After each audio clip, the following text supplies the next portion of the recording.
Nẹ mô tát sạ bhạ ca vẹ tao. A ra hạ tao sama sambuddhassa.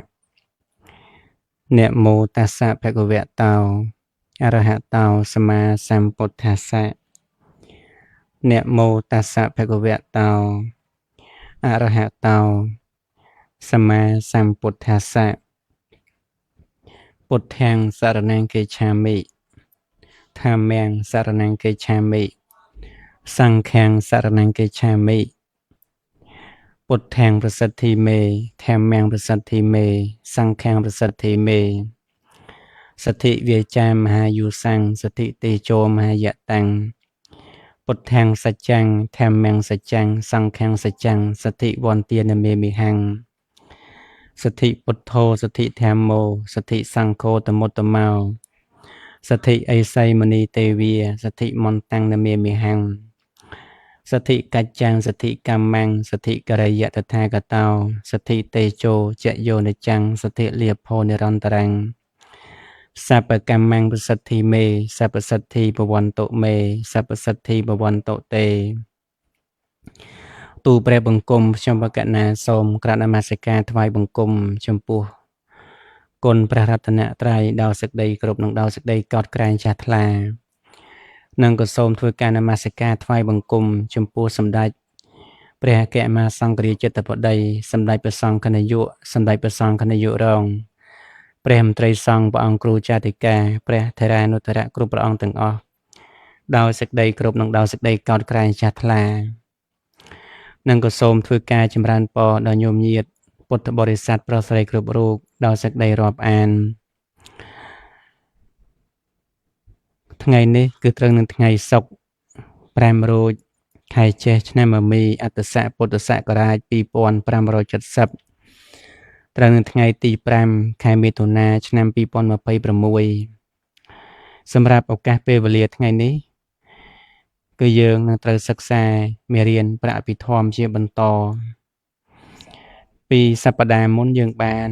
សិក្សាទាក់ទងអំពីលោកកតរវិបាកចិត្ត4ប៉ុណ្ណាសម្រាប់ថ្ងៃនេះគឺយើងនឹងសិក្សាអំពីលោកកតរវិបាកចិត្ត4ជាបន្តនៅក្នុងលោកកតរវិបាកចិត្ត4នេះណាគឺមានសោតាបតិផលចិត្តតាំងសកតាគិមិផលចិត្តតាំងអនាគិមិផលចិត្តតាំងនិងអរហតផលចិត្តតាំងតើនៅក្នុងលោកតរវិបាកចិត្ត4នេះគឺជាចិត្តមួយយ៉ាងដែលកើតចេញអំពីលោកតរមគ្គប៉ុណ្ណាកាលណាដែលលោកតរមគ្គលោកសំដែងតែមាន4លោកតរផលនោះក៏មាន4អញ្ចឹងលោកតរវិបាក4ហ្នឹងគឺកើតចេញអំពីលោកតរមគ្គ4បាទពីសប្តាហ៍មុនខ្ញុំបកណាអាត្មាភាពបានលើកឡើងបញ្ជាក់អំពីសេចក្តីនេះបាទរួចម្ដងមកហើយអញ្ចឹងសម្រាប់ថ្ងៃនេះគឺយើងនឹងត្រូវធ្វើការសិក្សាបន្តតាក់ទងអំពីពាក្យបើថាតើពាក្យថាផលចិត្តណាឬក៏សោតាបតិផលហ្នឹងមានអត្ថន័យមានសេចក្តីយ៉ាងណានៅក្នុងពាក្យទី1នៅក្នុងផលចិត្តទី1ដែលព្រះអរហន្តទាំងឡាយលោកបានលើកឡើងតាក់ទងអំពីផលចិត្តប៉ុណ្ណានឹងពាក្យថាផលចិត្តគឺជាចិត្តដែលកើតឡើងអំពីមគ្គចិត្តបុគ្គលដែលបានចម្រើនមគ្គចិត្តជាហេតុនាំឲ្យបានផលចិត្តប៉ុណ្ណានឹងនៅក្នុងវចនដ្ឋៈទៅតាមនៃព្រះដីកាចារ្យដែលលោកបានពោលណាពាក្យថាផលចិត្តហ្នឹងណាគឺជាចិត្តរបស់បុគ្គលណាមួយយ៉ាងណាដែលលោកបានដល់ក្រសែគឺអរិយមគ្គនៅគ្រាដំបូងឬក៏ថាណាដែលបានដល់នៅក្រសែនៃអរិយមគ្គជាគ្រាទី1បាទណានឹងផលចិត្តឬក៏ហៅថាសោតាបតិផលចិត្តហ្នឹងគឺជាចិត្តដែលបានដល់ក្រសែអរិយមគ្គទី1ចិត្តទាំងឡាយណាឬក៏ផលរបស់ចិត្តទាំងឡាយណាដែលកើតណាដល់អរិយមគ្គគ្រាដំបូងទី1នឹងឯងលោកឲ្យឈ្មោះថាណាជាផលចិត្តឬក៏យើងហៅថាសោតាបតិផលចិត្តចិត្តដែលជាវិបាក បាទណាយើងពាក្យថាវិបាកហើយនឹងផលហ្នឹងមានន័យសក្តីតែមួយឯងញាតិញោមបើមិនខុសគ្នាទេបាទណាហ្នឹងបើយើងប្រើទៅតាមភាសាបាលីក៏សំដៅទៅលើសោតាបតិផលចិត្តឬក៏សោតាណាវិបាកចិត្តក៏បានដែរបាទយើងហៅថាវិបាកចិត្តក៏បានឬក៏ហៅថាផលចិត្តក៏បានបាទយើងសោតាបតិផលចិត្តហ្នឹងគឺជាលំដាប់ចិត្តទី1ប៉ុណ្ណាឬក៏ចិត្តដំបងបាទចិត្តដំបងដែលអរិយបុគ្គលលោកបានសម្រេចបាទអរហត្តផលចិត្តណាគឺជាចិត្តមួយយ៉ាងប៉ុណ្ណាណាជាចិត្តមួយយ៉ាងដែលណាសម្រេចមកអំពីអរហត្តមគ្គចិត្តបាទដូចគ្នាញាតិញោមបាទបើសិនតែកាលណាដែលមានសោតាបត្តមៈជាហេតុនាំមកមានសោតាបតិផលកាលណាដែលមានសកតាគិមិមៈជាហេតុនាំមកមានសកតាគិមិផលកាលណាដែលមានអនាគិមិមៈជាហេតុនាំមកមានអនាគិមិផលណាឬក៏កាលណាដែលមានអរហត្តមគ្គជាហេតុនាំមកមានអរហត្តផលបាទអញ្ចឹងផលហ្នឹងគឺកើតចេញអំពីមគ្គបាទណាយើងនិយាយសួរស្ដាប់តែផលកើតចេញអំពីមគ្គផលនៅក្នុងទីនេះមិនមែនសំដៅទៅលើវិបាកចិត្តដែលជាកាមាវចរវិបាក8ឬក៏រូបាវចរវិបាក5អរូបាវចរវិបាក4ទេប៉ុណ្ណានឹងពាក្យថាផលចិត្តឬក៏វិបាកចិត្ត4នេះសំដៅទៅលើលោកតរៈចិត្តតែ4មួយយ៉ាងប៉ុណ្ណោះបាទញាតិញោមពុទ្ធបរិស័ទក៏បីជ្រាបក៏ដូចជាក៏បីចំណាំផងដែរប៉ុណ្ណានឹងថាវិបាកចិត្ត4នេះឬក៏ផលចិត្ត4នេះកើតចេញអំពីមគ្គចិត្ត4ឬក៏យើងហៅថាកុសលចិត្ត4កុសលចិត្ត4មានសោតាសកតាគិមីអនាគិមីនិងអរហត្តមគ្គដូចម្ដេចដែលហៅថាសោតាបណ្ណបុគ្គលញាតិញោមដូចម្ដេចដែលហៅថាសោតាបណ្ណបុគ្គលញាតិញោមធ្លាប់ឮទេសោតាបណ្ណបុគ្គលធ្លាប់ឮពីមុនមកខ្លះពាក្យសោតាបណ្ណបុគ្គលហ្នឹងញោម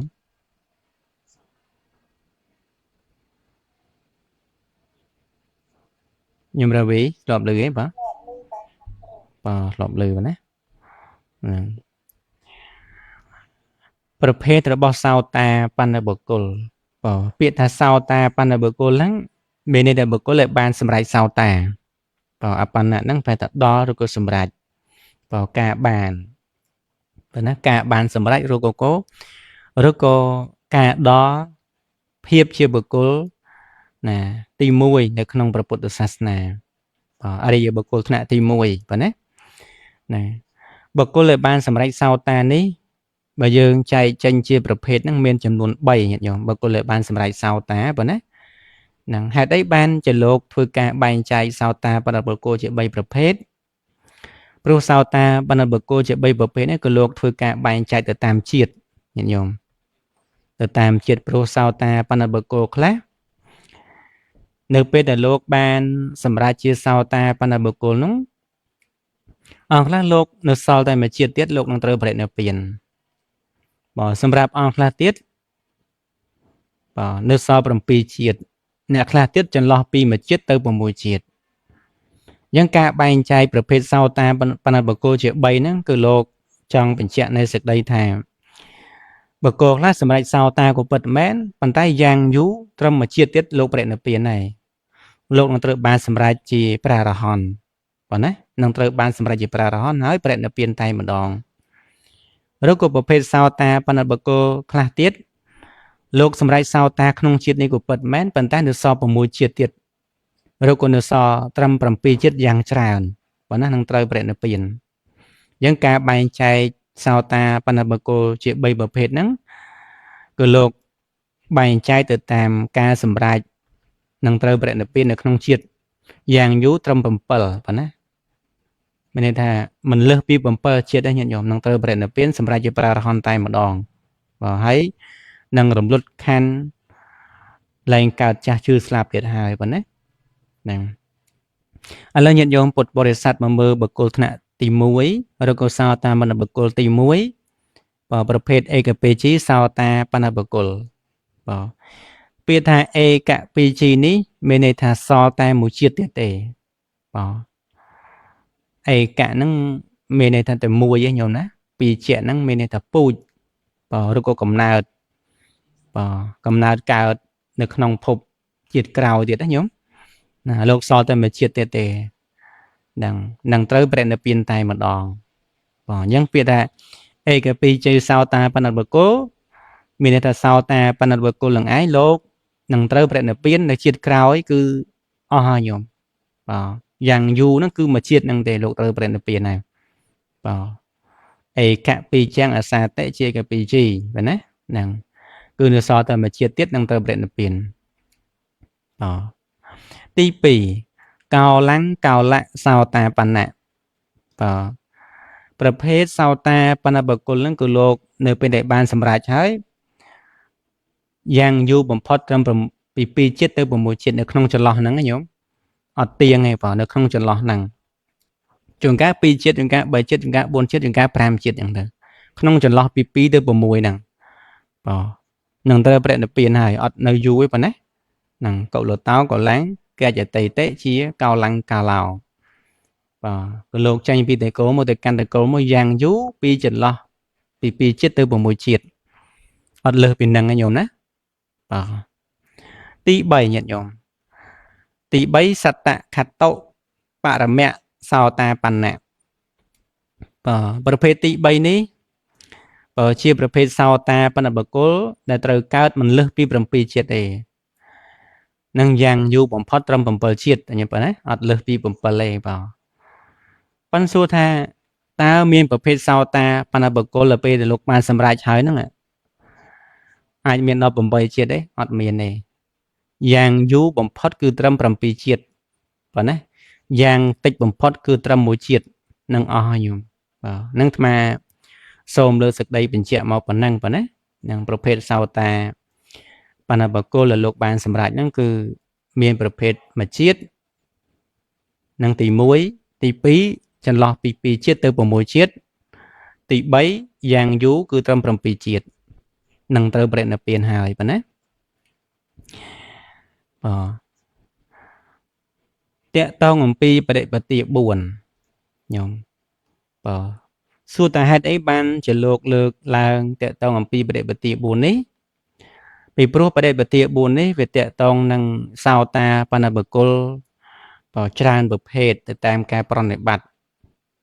ព្រោះសម្រាប់យើងគ្រប់គ្នាមានការប្រណិប័តផ្សេងគ្នាញោមណាអ្នកខ្លះប្រណិប័តលឿនលះអញ្ចឹងទៅអ្នកខ្លះប្រណិប័តយូរអញ្ចឹងទៅទី1ទុក្ខាបរិបទាខិបផាខិបបាបញ្ញាបដិបត្តិលំបាកត្រាស់ដឹងរហ័សហ្នឹងទី2ទុក្ខាបរិបទាទន្ធាភញ្ញាបដិបត្តិលំបាកត្រាស់ដឹងយឺតហ្នឹងទី3សុខាបរិបទាខិបបាភញ្ញាបដិបត្តិជាសុខត្រាស់ដឹងរហ័ស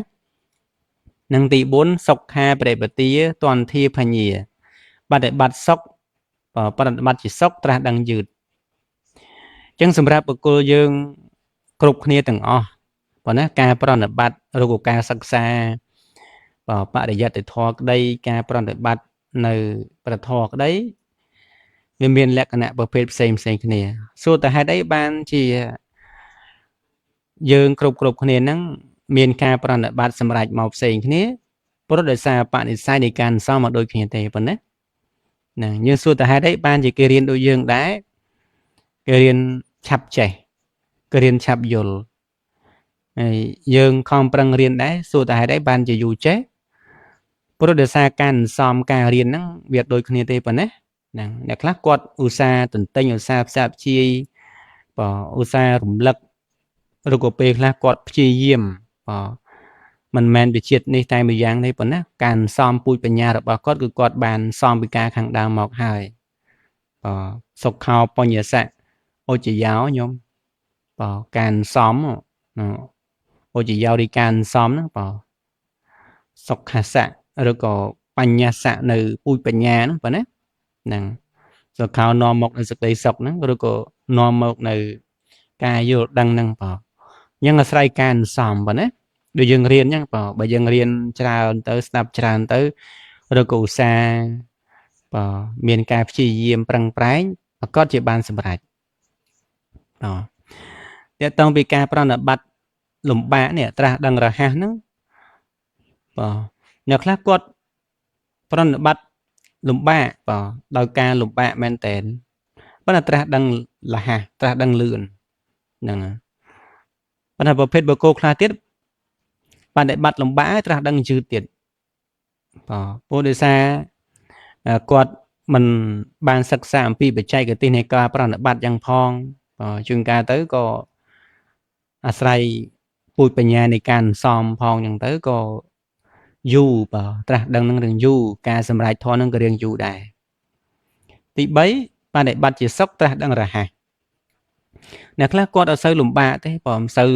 នឿយហត់លំបាកកាយលំបាកចិត្តឬក៏បើដូចយើងអង្គុយធរទៅពេលខ្លះគាត់អង្គុយស្រួលអញ្ចឹងតែមិនសូវចុកចាប់មិនសូវមានទុក្ខវេទនាលំបាកខ្លាំងទេ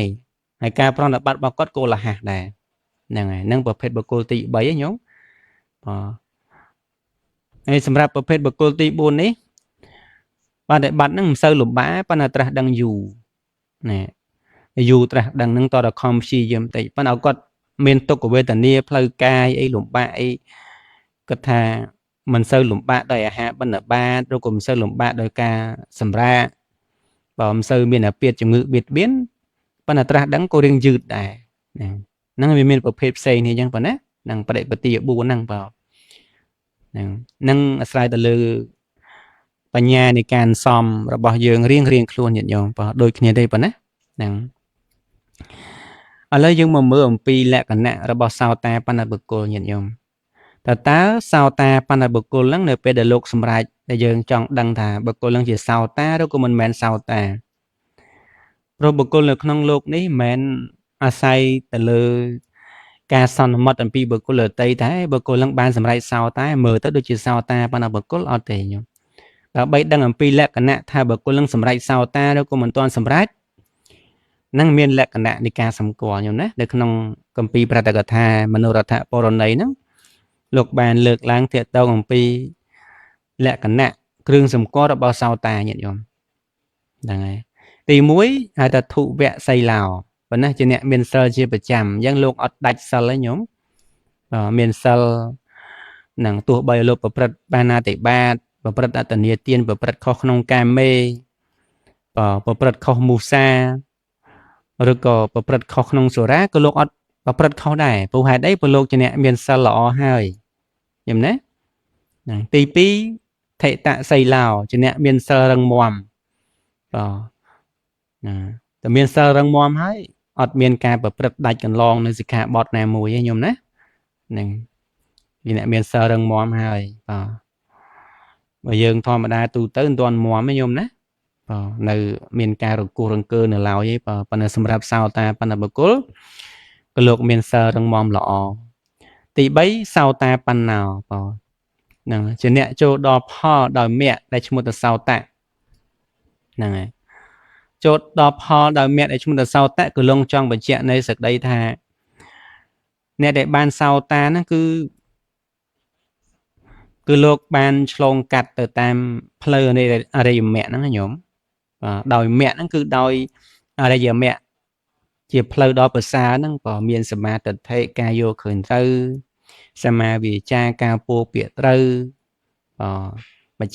សមាសង្កបៈការត្រេះរិះត្រូវសមាវិយមៈការព្យាយាមត្រូវឬក៏សមាសតិមានសក្តីរលឹកត្រូវការតម្កល់សតិត្រូវហ្នឹងហើយសមាទិដ្ឋិនឹងមានទិដ្ឋិត្រូវឬក៏សមាសមាធិមានសមាធិត្រូវនឹងឯងហ្នឹងគឺលោកដើរទៅតាមផ្លូវអរិយមគ្គប៉ុណ្ណាទើបជាហេតុដល់បានសម្រេចសោតាបណ្ណបុគ្គលមែនទេបុគ្គលខ្លះប្រព្រឹត្តផ្លូវមគ្គនៃការប្រណិប័តផ្សេងអត់ដើរទៅតាមអរិយមគ្គផងយើងសន្មត់ថាសោតាដែរអត់ទេតែដើរខុសអំពីផ្លូវអរិយមគ្គហើយកុំតាំងខ្លួនតែជាសោតាបណ្ណបុគ្គលជាអ្នកសម្រេចធម៌អត់ទេប៉ុណ្ណា Nàng anh năng cứ mình toàn chặt tục thay chưa sao ta pan bờ cô lấy tê tí buồn ạ vị nị pa tạ thêm mù miền ca mình lẹ tư không ở bài dược hùng nụ pra tê chan ở sâu cài chia sẻ hiệp này bần tòm pi chặt tệ bệ sân thị tới ở phay bà rom rừng từ cao không cầm nát ở lõ nhôm ná sao ta pan bờ cô lấy nhóm cứ giờ bài chặt bộ manu dương cột này រឿងការបារម្ភការលំបាកនៅពេលដែលយើងរស់នៅហ្នឹងវាលំបាកមួយផ្នែកchứហ៎ញោមបើគិតថាជាសេចក្តីទុក្ខមួយយ៉ាងហើយប៉ុន្តែនៅពេលដែលយើងស្លាប់ទៅនោះចិត្តតិបរិសន្ធិអំពីលោកនេះទៅកាន់លោកខាងមុខហ្នឹងអ្វីដែលត្រូវព្រួយបារម្ភមិនដឹងថាយើងហ្នឹងស្លាប់ពីលោកនេះទៅកាន់លោកខាងមុខហ្នឹងទៅកើតកន្លែងណាញោមអត់ដឹងទេប៉ុណ្ណាមិនដឹងថានរកប្រែតរិឆានអសុរកាសឬក៏កើតមនុស្សទេវតាអាស្រ័យទៅលើកម្មជាអ្នកចាត់ចែងបើកម្មម៉ាំងពីជាងឬក៏កម្មជាពូជកម្មជាអ្នកនាំផ្លូវបើកម្មជាអ្នកផ្ដល់កំណើតហ្នឹងប៉ុន្តែបើសិនតែយើងមានការប្រព្រឹត្តសេចក្តីល្អអាហ្នឹងក៏ឃ្លាតចាកឆ្ងាយអបាយភូមិដែរប៉ុណ្ណាហ្នឹងអត់មានទៅកើតអបាយភូមិទេឲ្យតែយើងមានការត្រេកអរប្រព្រឹត្តកុសលធម៌ជាវណ្ណចិត្តចុងក្រោយមានការតោងយកអារម្មណ៍ជាកុសលហ្នឹងអាហ្នឹងបដិសន្ធិក្នុងមនុស្សទេវតាហើយហ្នឹងយើងមានចិត្តត្រេកអរជ្រះថ្លារីករាយក្នុងអំពើជាកុសលប៉ុន្តែពេលខ្លះអារម្មណ៍វាមិនប្រកាសថាតាមចិត្តរបស់យើងណាព្រោះចិត្តហ្នឹងវាជាសភាពគិតអារម្មណ៍វាមិនស្ថិតនៅក្រោមការបង្គាប់បញ្ជារបស់យើងឬក៏មិនស្ថិតនៅក្នុងអំណាចរបស់យើងពេលខ្លះយើងតាំងចិត្តថាកុំគិតអញ្ចឹងកុំធ្វើអញ្ចឹងកុំនិយាយអញ្ចឹងពេលខ្លះវានៅតែបបាក់ហាមញោមអាហ្នឹងថាយើងធ្វើអ្វីថាចង់មានអំណាចគ្រប់គ្រងលើអ្នកដទៃប៉ុន្តែអាចិត្តរបស់យើងណាញោមតែខ្លួនយើងគ្រប់គ្រងមិនបានបងញោមសូម្បីអាត្មាក្តីញាតិញោមពុទ្ធបរិស័ទគ្រប់គ្នាក្តីបើរឿងចិត្តហ្នឹងវាពិបាកណាទូរង្គកំាំងចិត្តតាំងឬក៏ព្រះអង្គសម្ដែងថាការគ្រប់គ្រងចិត្តការអប់រំទូមានចិត្តបានដោយល្អរមែងនាំមកដល់ជាសុខហ្នឹងប៉ុន្តែបើសិនតែយើងគ្រប់គ្រងទូមានអត់ល្អទេអាហ្នឹងកើតទុកញោមណាពិបាកចិត្តហើយព្រោះអ្វីហ្នឹងគឺចិត្តហ្នឹងជាអ្នកបង្កើតហ្នឹងឯងប៉ុណ្ណានឹងអាការពិបាកចិត្តកើតទុកទោមនោះមិនរីករាយដេកមិនលក់បក់មិនលះហើយហ្នឹងក៏មកពីចិត្តហ្នឹងដែរយើងមិនរៀបចិត្តតិបរិសន្ធិហ្នឹងបើសិនតែចិត្តយើងក្តៅកាហាយមួម៉ៅមិនបរិសារីអាហ្នឹងអបាយភូមិ4ហ្នឹងវាប្រកាសជាចាំផ្លូវយើងញោមប៉ុន្តែបើសិនតែយើងត្រេកអររីករាយសប្បាយជាមួយនឹងអំពើល្អត្រេកអរជាមួយនឹងអំពើល្អនឹងទៅកើតក្នុងមនុស្សទេវតាប៉ុន្តែសម្រាប់នេះសោតាបណ្ឌបុគ្គលញោមបន្តពីចិត្តទេបរិសន្ធិគឺលោកអត់បារម្ភភ័យរឿងទៅកើតក្នុងទីនោះទេព្រោះកំណើតរបស់លោកបន្តពីស្លាប់ទៅលោកទៅកើតក្នុងមនុស្សទេវតានោះយ៉ាងយូរបំផុតមួយជាតិយ៉ាងយូរ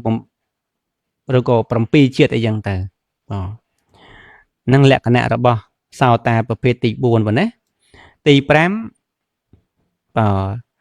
និយតោពាក្យថានិយតោមានន័យទៅទៀងទាត់ណាញោមទៀងទាត់ដោយគុណធម៌ជាគ្រឿងកំណត់ហើយយើងអាចស្គាល់លោកបានថាជាសោតាបណ្ឌបុគ្គលគឺលោកមានគ្រឿងកំណត់គឺសោតាបត្តមៈប៉ុណ្ណាហ្នឹងកើតចេញអំពីសោតាបត្តមៈនៃការប្រណិប័តដោយការលះបង់នៅសញ្ញោចនៈប៉ុណ្ណាហ្នឹងសញ្ញោចនៈយើងបានសិក្សាពីខាងដើមប៉ុណ្ណានឹងមានសកាយតិដ្ឋិវិជ័យកច្ឆាសិលពតបរមសៈហ្នឹងគឺលោកដែលយើងអាចកំណត់ស្គាល់លោកបានដោយលោកមានគុណធម៌ទាំងអស់ហ្នឹងហ្នឹងមានគុណធម៌ហើយមានសក្តីល្អជាអ្នកមិនមានការប្រព្រឹត្តទ្រុសិលអីចឹងទៅហ្នឹងគឺទៀងយ៉ាងញោមទី6ទី6កន្លែងនេះញោមកន្លែងសង្សភៅយើងប៉ុណ្ណានឹងបាយអសអត់បានដាក់លេខ6ប៉ុណ្ណាញាតិញោមទៅសេលេខ6ចូលផងទី6ហ្នឹងគឺសម្ពោធិបរាយណោសម្ពោធិបរាយណោមានបញ្ញាគ្រឿងត្រាស់ដឹងព្រមគឺមគ្គ3ប៉ុណ្ណាមគ្គ3ខាងលើដែលប្រព្រឹត្តទៅខាងមុខកន្លែងនេះលោកចង់បញ្ជាក់នៃសេចក្តីថានៅពេលដែលលោកបានសម្រេចសោតា បណ្ណាបកុលលឹងហើយឬក៏សម្រាប់សោតាបតិផលលឹងហើយមគ្គ3ខាងលើប្រព្រឹត្តទៅខាងមុខហ្នឹងគឺមានសក្តិគិមមគ្គអនាគិមគ្គអរហតមគ្គនឹងបានសម្រាប់បន្ទាប់ចឹងទៅប៉ុន្តែมันប្រកាសមិនទៀងឯងញាតិញោមมันប្រកាសមិនទៀងថាមគ្គ3ខាងលើគឺលោកត្រូវតែបានទាំងអស់ឯងអង្គខ្លះលោកបានសម្រាប់សោតាលោកឡងទៅដល់អរិយអរហតមគ្គតែអរហតផលតែម្ដងហ្នឹងដូចជាព្រះសរិបុត្រញាតិញោមព្រះសរិបុត្រព្រះមុគលានលោកបានសម្រេចសោតាមុនដែរញោមស្ដាប់ធម៌អញ្ចឹងទៅសម្រេចសោតានៅពេលដែលលោកបានពិចារណាអំពីអង្គមគ្គទៅតាមលំដាប់នៃធម៌កន្លះខែឬក៏មួយអាទិត្យក្រោយមកក៏បានសម្រេចជាព្រះអរហន្តញោមនឹងឲ្យមានទៅតាមលំដាប់មានន័យថាមិនមែនចេញពីសោតាហើយចូលទៅសក្តិគិមីមិនមែនចូលពីសក្តិគិមីទៅអនាគិមីឬក៏អរហន្តទៀតទេប៉ុណ្ណាសម្រាប់ជាព្រះអរហន្តទៀតអត់ទេអង្គណាលោកឡងចេញពីសោតាទៅដល់អរហត្តផលតែម្ដងប៉ុន្តែសម្រាប់បុគ្គលខ្លះទៀតអត់ទេញោមបានសម្រាប់សោតាហើយ3ខាងដើមគឺលោកឡើងទៅទាំងអស់លោកឡើងដោយកម្មចតាញោមទៅឡើងបានគ្រប់4កម្មទើបផុតឧទាហរណ៍ដូចជាពុទ្ធបិតារបស់ព្រះអង្គញោមពុទ្ធបិតារបស់ព្រះអង្គព្រះបាទសទ្ធោទនៈលោកសម្រេចដំបងសោតាបានសោតាហើយចេញពីសោតាចូលសក្តិគិមីចេញពីសក្តិគិមីចូលអនាគិមីបានចូលទៅព្រះអរហន្តអរហត្តផលអញ្ចឹងនៅក្នុងលំដាប់4ហ្នឹងញោមសោតាបតិផលសក្តិគិមីផលអនាគិមីផលនិងអរហត្តផលគឺលោកបានទាំងអស់បានតាមលំដាប់យ៉ាងអញ្ចឹងកន្លែងពាក្យថាសម្ពោធិបរាយណោនេះមានមគ្គ3ខាងលើដែលប្រព្រឹត្តទៅខាងមុខហ្នឹងអង្គខ្លះឬក៏ប្រភេទអរិយបុគ្គលខ្លះតាមលំដាប់អរិយបុគ្គលខ្លះទៀតគឺលោករំលងមានន័យថាចេញពីសោតាចូលទៅអរហត្តផលតែម្ដងញោមណាសោតាបណ្ណបុគ្គលមានអព្យាស្រ័យត្រៃអពេញចិត្តក្នុងវត្តៈនឹងកើតក្នុងទេវលោកនឹងតាំងនៅក្នុងអកនិតភពបរិនិព្វានក្នុងភពនោះញោមមានន័យថាលោកនៅត្រៃអក្នុងវត្តៈប៉ុន្តែលោកនឹងតាំងនៅក្នុងអកនិតភពហ្នឹងសំដៅទៅលើព្រំជាន់ខ្ពស់ហ្នឹងញោមព្រំជាន់ទី16បាទណាអកនិតភពហ្នឹងហើយព្រះនិព្វានក្នុងភពហ្នឹងតែម្ដងនឹងលោកមានអព្យាស្រ័យត្រៃអក្នុងវត្តៈហើយតាំងនៅក្នុងអកនិតភពហើយព្រះនិព្វានក្នុងទីនោះតែម្ដងនៅក្នុងប្រតកថាបរមត្តតិបនីបាទណាបុគ្គលបញ្ញត្តិអត្តកថាប្រាពិធម្មហ្នឹងលោកបានលើកឡើងទៅអំពីសោតាបណ្ណបុគ្គលដែលលោកនឹងត្រូវព្រះនិព្វានក្នុងយ៉ាងយូរ7ជាតិញោមសត្តខត្តបរមៈបុគ្គលហ្នឹងណាដែលនឹងត្រូវព្រះនិព្វាន7ជាតិយ៉ាងយូរហ្នឹងគឺមាន7រូបញោមណាទី1អនាថបតិកសេដ្ឋីទី2ឧបាសិកាវិសាខាទី3ចូលរដ្ឋទេវបុត្រទី4មហារដ្ឋទេវបុត្រទី5អនេកវណ្ណៈទេវបុត្រទី6សកទេវរាជទី7នាគៈតតៈទេវបុត្រនេះសិតតែទេវបុត្រទាំងអស់ញោម7រូបនេះមនុស្ស2រូបទេវតា6រូបអនាថបនិកសេដ្ឋីក៏ជាមនុស្សដែរប៉ុណ្ណាជាអ្នកទំនុកបំរុងពុទ្ធសាសនាហើយនិងមហាបាសិកាវិសាខាក៏ជាអ្នកទំនុកបំរុងពុទ្ធសាសនាហើយចូលរដ្ឋទេវបុត្រនេះជាទេវតាមហារដ្ឋទេវបុត្រក៏ជាទេវតាអនេកវណ្ណៈទេវបុត្រក៏ជាទេវតានិងស្ដេចសកទេវរាជក៏ជាស្ដេចទេវតាអានឹងនាគៈតន្តៈទេវបុត្រក៏ជាទេវតាអញ្ចឹងមនុស្ស2រូបទេវតា6រូបមកដល់កន្លែងសោតាបណ្ណបុគ្គលញាតិញោមមានជាសំណួរទេ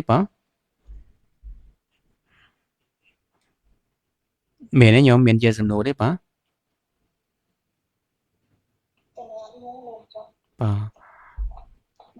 ចឹងអាត្មាសូមបន្តទៅមុខទៀតចូលទី2ញោមណាទី2សកតិគិមិបុគ្គលសកតិគិមិបុគ្គលគឺមាន5ប្រភេទញោមអាហ្នឹងអរិយបុគ្គលថ្នាក់ទី2ប៉ុណ្ណាហ្នឹងគឺមាន5ប្រភេទទី1 ប្រភេទទី1អ៊ីធៈបត្វាអ៊ីធៈប្រណិពាយីបុគ្គលសម្រាប់ជាសក្តិគីមីក្នុងមនុស្សលោកនេះហើយប្រណិពាក្នុងមនុស្សលោកអង្គខ្លះលោកបានសម្រាប់សក្តិគីមីក្នុងលោកក្នុងមនុស្សលោកយើងហ្នឹងញោមហើយនឹងត្រូវប្រណិពាក្នុងមនុស្សលោកតែម្ដងអត់ទៅណាទេអត់ទៅកើតជាទេវតាអីអត់ទេគឺកើតជាមនុស្សបានសម្រាប់សក្តិគីមីប្រណិពាក្នុងមនុស្សលោកតែម្ដងទី2តដ្ឋបត្វាតដ្ឋប្រណិពាយីបុគ្គលសម្រាប់ជាសក្តិគីមីក្នុងទេវលោកហើយប្រណិពាក្នុងទេវលោកពាក្យថាតដ្ឋៈនេះក្នុងទេវលោកហ្នឹងអង្គណាលោកឲ្យប្រណិពាក្នុងមនុស្សលោកទេប៉ុន្តែលោកបើតើលោកទៅបដិសន្ធិពីមនុស្សលោកទៅកើតក្នុងទេវលោកដល់អំណាចកុសលផលបុណ្យហើយស្ដាប់ធម៌ព្រះសម្មាសម្ពុទ្ធអីយ៉ាងទៅដោយព្រះអង្គសម្ដែងនៅក្នុងឋានតាវតੰអីខ្ញុំ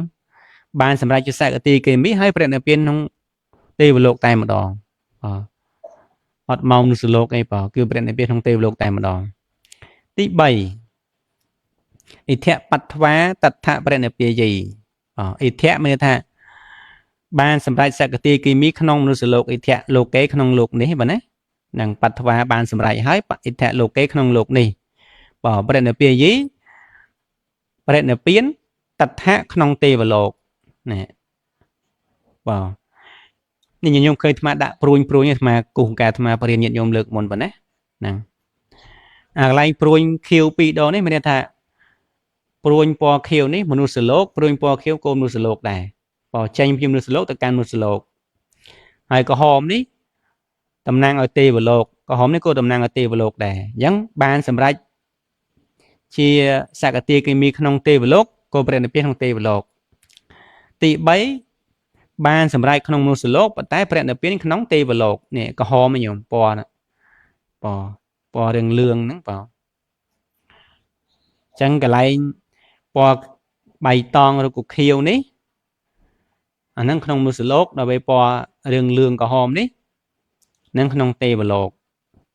នេះមនុស្សលោកទេវលោកអញ្ចឹងបានសម្រាប់ក្នុងមនុស្សលោកប្រណិពាក្នុងទេវលោកហ្នឹងទី3បាទណាហ្នឹង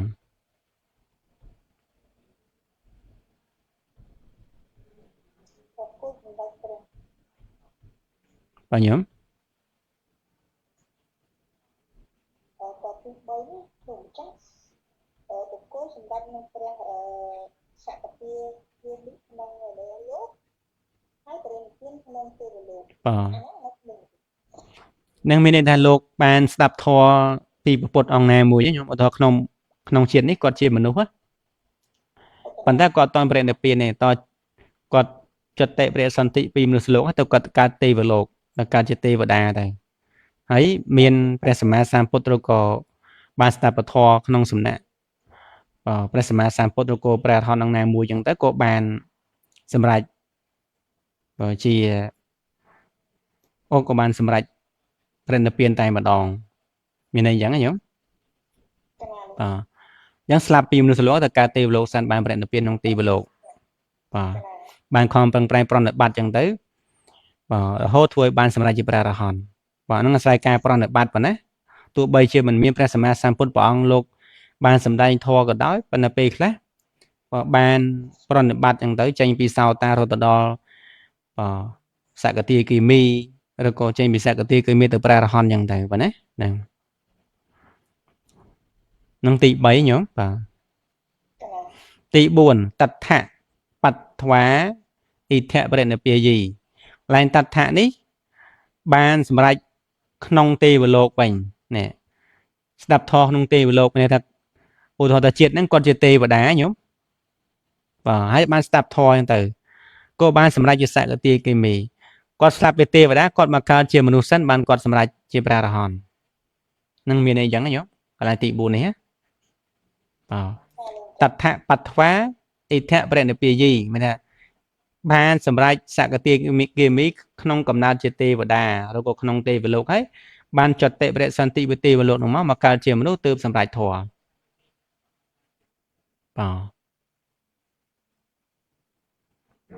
តោះនេះញោមឡើយនេះ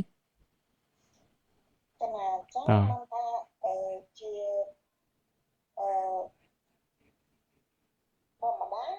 មិនធម្មតា លោកចាស់ចង់ធ្វើថាយើងជាទេវលោក បានសម្រេចធម៌ កណាមនុស្សលោកយើងទេវតាមិនមានគុណខ្ពស់ជាងមនុស្សលោកលោកចាស់ បាទ អញ្ចឹងនេះអានេះទៅជាទេវតាទេវតាអត់ចូលបរិបទានទៅជំនួសលោកចូលបរិបទានវិញ ហ្នឹងជាប្រភេទបុគ្គលសក្តិគីមីញោមมันប្រកាសថាអញ្ចឹងឯងប៉ុន្តែចង់លោកគ្រាន់តែចង់បញ្ជាក់ន័យថាបានស្ដាប់ធម៌សម្រាប់ជាសក្តិគីមីប៉ុន្តែមិនទាន់និស័យដល់បាទ ចាណា គោចតិបរិសន្ធិពីមនុស្សលោកនឹងមកប្រេតនិព្វានក្នុងមនុស្សលោកមានអីចឹងញោម ចាណា បាទហ្នឹងហើយចឹងកន្លែងពណ៌ក្រហមនេះសំដៅទៅលើទេវលោកកន្លែងពណ៌ខៀវនេះគឺមនុស្សលោកបាទណានឹងចេញពីទេវលោកមកវិញមានអីចឹងញោមបាទ ចាណា ទី5អ៊ីធៈបត្វានេះកន្លែងអ៊ីធៈបត្វាតថនពតត្វាអ៊ីធៈប្រណិពាយី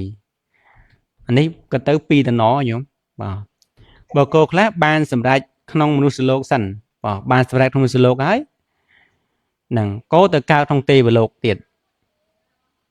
មានអីយ៉ាងញោមនេះ ចាណា នពតត្វាបាទថាបានសម្រេចក្នុងមនុស្សលោកហើយទៅកើតក្នុងទេវលោកប៉ុន្តែនៅពេលដែលកើតទេវលោកអត់ទាន់បរិនិព្វានទេតរចតិបរិសន្ធិពីទេវលោកមកកើតជាមនុស្សវិញអាហ្នឹងទៅបរិនិព្វាន ចាណាឡើង បាទអញ្ចឹងមានន័យថាសម្រាប់ពីមនុស្សលោកហើយទៅកាន់ទេវលោកទៅនៅក្នុងទេវលោកសិនបានចតិបទេវលោកមកកើតជាមនុស្សវិញបានបរិនិព្វាន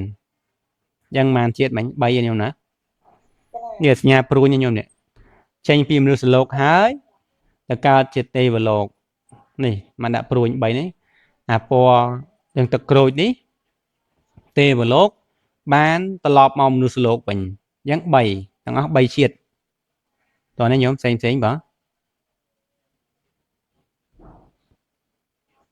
ញោមកែមនេះតោះនេះបាទ ចាណាលោកចាស់ បាទចាញោមផ្សេងតោះនេះញោមរវី ចាណាចាំគ្រូ បាទញោមរតនាញោមលីសូរិយាតោះនេះបាទ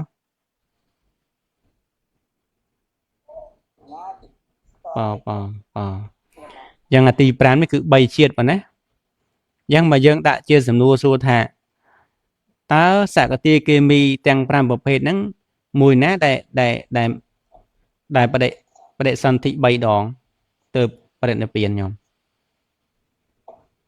ចាណាទី5លោកចាស់ បាទទី5ត្រូវហើយបាទពុទ្ធអាដាក់សញ្ញាព្រួញ3ឯងបាទហ្នឹងទី5 ចាណា ហ្នឹងហើយយ៉ាងតួទាំងអស់គ្នាបាទឥឡូវយើងចូលប្រភេទទី3បាទអរិយបុគ្គលថ្នាក់ទី3ញោមបាទថ្នាក់ទី3នេះអាយុរត់ទៅវែងញោមបាទរត់ទៅវែងមែនតើណាព្រះអនាគាមីបុគ្គលយើងចេញពីសក្តិគាមីចូលអនាគាមីបាទអនាគាមីមាន5ប្រភេទបាទណាទី1អន្តរាប្រណិពាយីបាទណាអន្តរាប្រណិពាយីហ្នឹងគឺបានដល់ព្រះអនាគាមីដែលប្រណិពានក្នុងចន្លោះពាក់កណ្ដាលអវិហាភូមិនៃអាយុរបស់សទ្ធាវាសភូមិទាំងនោះបាទអន្តរាប្រណិពាយីគឺបានដល់ព្រះអនាគាមីដែលប្រណិពានក្នុងចន្លោះពាក់កណ្ដាលអវិហាភូមិហ្នឹងដើម្បីដឹងថាអវិហាភូមិមានអាយុប្រមាណអាហ្នឹងដល់យើងមើលអាយុរបស់ព្រហ្មញោមព្រហ្មអាយុនេះនៅក្នុងប្រភេទសទ្ធាវាសញោមសទ្ធាវាសព្រហ្មបាទកន្លែងនេះលោកចង់បញ្ជាក់នៃសក្តីនៃអាយុរបស់ព្រហ្មនោះគឺ500កាប់បាទណាអញ្ចឹងក្នុងនេះព្រះនិព្វានក្នុងចន្លោះពាក់កណ្ដាលណាចន្លោះពាក់កណ្ដាលនៃអាយុរបស់សទ្ធាវាសយ៉ាងឲ្យទៅដល់ក្នុងចន្លោះពាក់កណ្ដាលនៃអាយុរបស់សទ្ធាវាសព្រហ្មនោះគឺលោកនឹងព្រះនិព្វានណាញោមបាទយ៉ាងរឿងយូរដែរញោមណាអនាគាមីបាទហ្នឹងតោះឥឡូវទៅមើលទៅមុខទៀតញោមទី2ឧបហច្ចៈប្រណិពាយីបានដល់ព្រះអនាគាមីដែលឈានកន្លងហួសពាក់កណ្ដាលប្រមាណនៃអាយុរបស់អវិហាភូមិហ្នឹងទើបសម្រាប់ប្រារព្ធនឹងប្រណិពានអានេះចាប់ផ្ដើមពី500ឡើងញោមណា មិញ500ចុះញោម500អាយុកាប់ចុះអានេះ500អាយុកាប់ឡើងទើបបរិនិព្វានបាទណាញោមយូរញោមណាអាយុ500កាប់ណាញោមបាទណា លោកម្ចាស់មកកាត់ប្រមាណឆ្នាំលោកម្ចាស់ អាយុយើងនិយាយពីកាប់ផែនដីគឺវាមកផែនដីញោមយូរដែរបាទអាហ្នឹងបើយើងនិយាយកាប់មកផែនដីញោមបាទនេះលោកចង់និយាយពីរឿងអាយុរបស់ព្រំបាទអាយុរបស់ព្រំវែងវែងញោមបាទបើយើងនិយាយពីអាយុកាប់សម័យយើងនេះគឺអាយុកាប់មនុស្សហ្នឹងថា74ឆ្នាំចាស់អាយុកាប់របស់មនុស្សញោមបាទប៉ុន្តែអាយុកាប់ដែលនិយាយនេះតកតងពីរឿងកាប់ដែលលើកឡើងនេះគឺមិនមែននិយាយពីអាយុរបស់កាប់ទេបាទគឺអាយុមហាកាប់គឺមកផែនដីញោមណាបាទទី3អសង្ខារៈបរិនិព្វាយីបានដល់ប្រាណាគាមីមិនធ្វើសក្តីព្យាយាមខ្លាំងក្លាមិនប្រញាប់ប្រញាល់ពេកមានទុកតិចសម្រាប់ជាប្រារហននិងបរិនិព្វានយ៉ាងមានប្រភេទអង្គខ្លះលោកអត់សូវព្យាយាមពេកទេឬក៏មិនសូវប្រញាប់ពេកទេហើយទុករបស់លោកក៏តិចដែរលោកព្យាយាមប្រណិប័តមិនសូវកើតទុកប្រមាណប៉ុន្តែលោកឆាប់បានសម្រេចនឹងជាប្រភេទអសង្ខារៈបាទទី4សសង្ខារៈបរិនិព្វាយីនឹងលោកត្រូវការធ្វើសក្តីព្យាយាមខ្លាំងក្លាញោមហើយពេលខ្លះក៏មានការលំបាកកាយរបស់លោកដែរនឹងដោយអាហារបិណ្ឌបាតដែលមានអាពាធជំងឺអញ្ចឹងទៅលោកបរិនិព្វានបាទអាហ្នឹងការព្យាយាមប៉ុណ្ណានឹងខំព្យាយាមទៅបានសម្រេចបាទទី3នេះលោកមានសក្តីព្យាយាមធម្មតាល្មមសមរម្យប៉ុន្តែលោកនឹងបានសម្រេចជាប្រារហន្តបាទនឹងបរិនិព្វានប៉ុណ្ណានឹងប្រភេទខុសគ្នា2ញោមបាទទី5ឧទ្ធាំងសោតោអឧទ្ធាំងសោតោអកណិតគាមីបាទយើងថាឧទ្ធាំងសោតាអកណិតគាមីគឺបានដល់ប្រាណាគាមីដែលបដិសន្ធិតាំងពីសុទ្ធាវាជន់ទៀបគឺអវិហាអាហ្នឹងគឺប្រព្រឹត្តទៅតាមលំដាប់ញោមណានិយមប្រព្រឹត្តទៅតាមលំដាប់គឺលោកបដិសន្ធិតាំងពីសុទ្ធាវាព្រំមានអាយុខៃ1000កាប់អានេះចតិពីនឹងហើយបានទៅបដិសន្ធិក្នុងអត្តបាជាន់ទី2នេះអវិហាជាន់ទី1អត្តបាជាន់ទី2 2000កាប់ទៅកើតក្នុងនឹង2000កាប់ហើយបដិសន្ធិពីនោះទៅបាទទៅកើតក្នុងសុទ្ធាវាព្រំ4000កាប់4000មហាកាប់ទៀតញោមចតិបដិសន្ធិពីសុទ្ធាវាបាទពីសុទ្ធាសាព្រំនឹង4000មហាកាប់ទៅកើតក្នុងសុទ្ធាសីព្រំនឹង8000មហាកាប់បាទចតិបដិសន្ធិពីសុទ្ធាសីព្រំនឹងទៅកើតក្នុងអកណិតភូមិព្រំជាន់ទី16បាទណា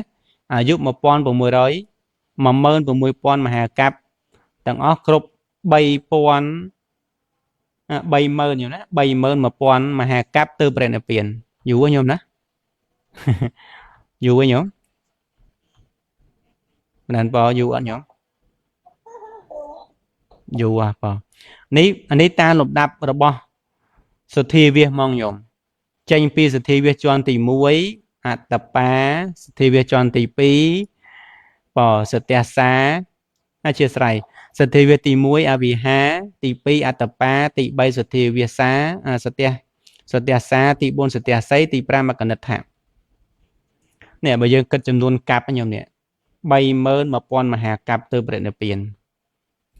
យូរមែនតើញោម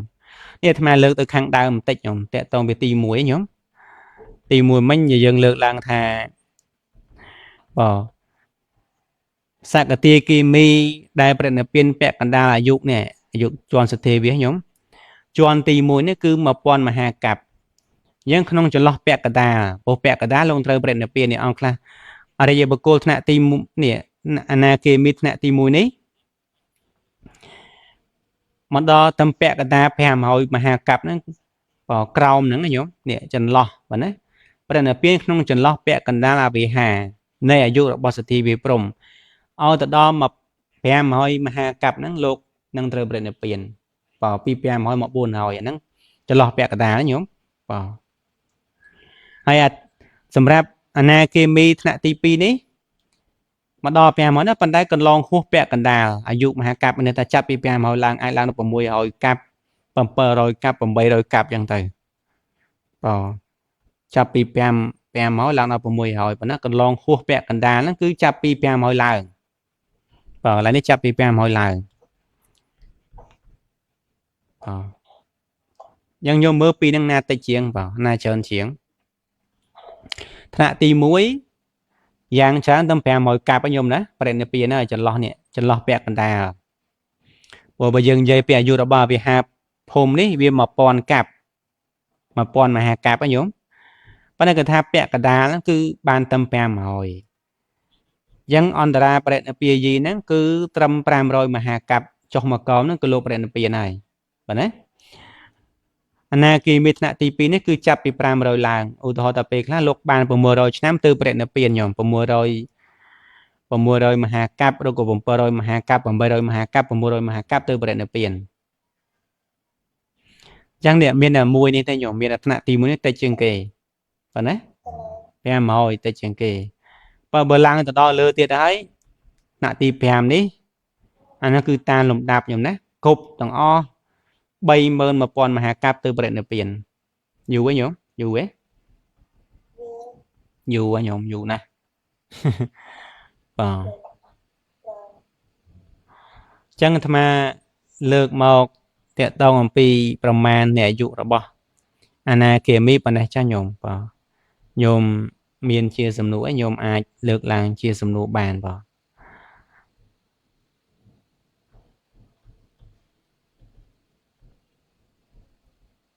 មានទេញោមបាទអត់មានទេបាទណាហ្នឹងចឹងថ្ងៃនេះយើងសិក្សាប៉ុណ្ណឹងចាស់ញោមបើចាំសប្តាហ៍ក្រោយចាំយើងបន្តទៀតបើតកតងអំពីប្រហាណាគមីប៉ុណ្ណាហ្នឹងnhưng màយើងនិយាយពីអាយុច្រើនញោមបើ500មហាកាប់មិនតិចទេ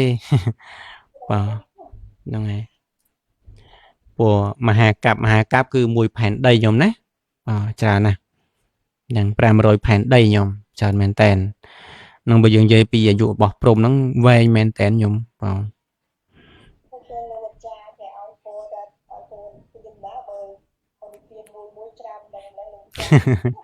តម្រាំបានសម្រេចព្រះនិព្វានណាញោមមិនស្រួលទេបងណាហ្នឹងតម្រាំបានសម្រេចព្រះនិព្វានហ្នឹងគឺយូរបាទត្រូវកសាងបារមីហ្នឹងបាទទៅសម្រេចជាព្រះអរហន្តប៉ុន្តែសម្រាប់បុគ្គលខ្លះទៀតលោកបានសោតាលោកចេញពីសោតាទៅព្រះអរហន្តហ្នឹងលឿនណាញោមបាទ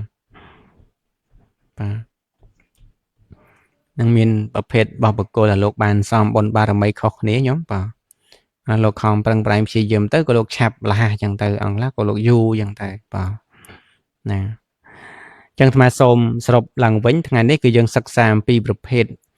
អរិយបុគ្គលទាំង3ប្រភេទបាទបាន3ប្រភេទប៉ុណ្ណាគឺសោតាមាន3បើចែកចេញជា3សកតាគមីមាន5អនាគមីមាន5បាទណានឹងសរុបជារួមណាញោមបាទថ្ងៃយើងបានសិក្សាប៉ុណ្ណឹងបាទនឹងបើញាតិញោមពុទ្ធបរិស័ទមានជាចម្ងល់អីអាចឆាតចូលក្នុងក្រុមសាកសួរបន្ថែមទៀតបងយ៉ាងការសិក្សាព្រះវិធម្មថ្ងៃនេះប៉ុណ្ណឹងចាស់ញោមណាបើមានការខ្វះខាតលើសយ៉ាងណាសូមប្រកាសណាញាតិញោមពុទ្ធបរិស័ទអធិស្ឋានយ៉ាងពធនឹងក៏ដល់ទីបញ្ចប់មុននឹងបញ្ចប់នៃការបង្រៀនក៏សូមប្រគេនពរនឹងជូនពរញោមញាតិពុទ្ធបរិស័ទប្រសើរទាំងអស់ប៉ុណ្ណាសូមឲ្យបានសំប្រកបនៅពុទ្ធមង្គលនិងពរ4ប្រការគឺអាយុវណ្ណៈសុខៈពលៈព្រមទាំងសម្បត្តិ3ប្រការគឺសម្បត្តិមនុស្សសម្បត្តិទេវតាសម្បត្តិអចារ្យព្រះនិព្វានញាតិញោមពុទ្ធបរិស័ទប្រសើរទាំងអស់ប្រាថ្នាពរណាសម្បត្តិណាក៏សូមឲ្យបានសម្រេចដោយបំណងប្រាថ្នាប៉ុណ្ណាសូមអនុមោទនី